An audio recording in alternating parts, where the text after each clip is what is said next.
Friends ಎಲ್ಲರಿಗೂ ನಮಸ್ಕಾರ, welcome back to my channel life goes on. So friends, ಇವತ್ತು ನಮ್ಮ ಥರ್ಡ್ ಚಾಪ್ಟರ್ ಯಾವುದಿರ್ಬೋದು ಗೆಸ್ ಮಾಡಿ. ಲಾಸ್ಟ್ 2 ಚಾಪ್ಟರ್ಸ್ ನೋಡಿದಿರಾ. ಥರ್ಡ್ ಚಾಪ್ಟರ್ ಮನಿ, ದುಡ್ಡು, ಕುರುಡು ಕಾಂಚಾಣ. ಕುಣಿಯುತ್ತಲಿತ್ತು, ಕಾಲಿಗೆ ಬಿದ್ದವರ ತುಳಿಯುತ್ತಲಿತ್ತು. ಕಾಂಚಾಣದ ಬಗ್ಗೆ ಮಾತಾಡೋಣ. ಇದೇನು ಥರ್ಡ್ ಚಾಪ್ಟರ್ಗೆ ಮನಿ.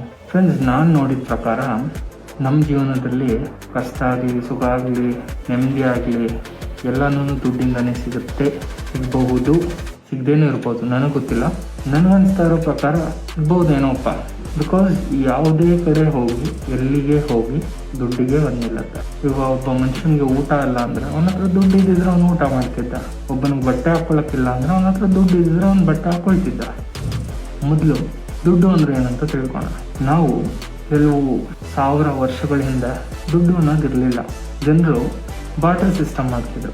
ಏನು ಅಂದರೆ ಅದು ಅವ್ರ ಹತ್ರ ಇರೋದನ್ನ ಕೊಟ್ಬಿಟ್ಟು ಅವ್ರಿಗೆ ಬೇಕಾಗಿರೋದನ್ನ ಬೇರೆಯವ್ರ ಹತ್ರ ಇಸ್ಕೊಳ್ತಿದ್ರು. ಅದಾದಮೇಲೆ ಕರೆನ್ಸಿ, ಮನಿ ಅನ್ನೋದು ಬಂತು. ಇವಾಗ ನೀವು ಯಾವುದೇ ದೇಶಕ್ಕೆ ಹೋಗಿ, ಅರ್ಥದಲ್ಲಿ ಎಲ್ಲಿಗೆ ಹೋಗಿ, ಭೂಮಿಲಿ ಯಾವುದೇ ಜಾಗಕ್ಕೆ ಹೋಗಿ, ಅಲ್ಲಿ ಅದರದ್ದೇ ಆದ ದುಡ್ಡು ಇರುತ್ತೆ, ಅದರದ್ದೇ ಆದ ಕರೆನ್ಸಿ ಇದೆ. ಸೊ ಇವತ್ತು ನೀವು ಏನೇ ತಗೊಬೇಕು ಅಂದರೂ ದುಡ್ಡಿನ ಅವಶ್ಯಕತೆ ತುಂಬಾ ಇದೆ.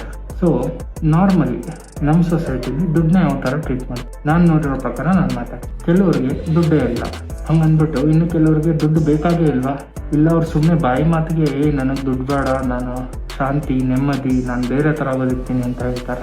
ಇಲ್ಲ ಅವರು ದುಡ್ಡಿಗೋಸ್ಕರನೇ ಬದುಕ್ತಿದ್ದಾರ. ಇದಕ್ಕೆಲ್ಲ ನನಗೆ ಆನ್ಸರ್ ಇವತ್ತಿನವರೆಗೂ ಸಿಕ್ಕಿಲ್ಲ. ನಿಮ್ಮ ಹತ್ರ ಏನಾದರೂ ಆನ್ಸರ್ ಇದ್ದರೆ ಕಮೆಂಟ್ ಮಾಡಿ, ನಂಗೆ ಗೊತ್ತಾಗುತ್ತೆ. ಬಟ್ ನಾನು ನೋಡಿರೋದೇ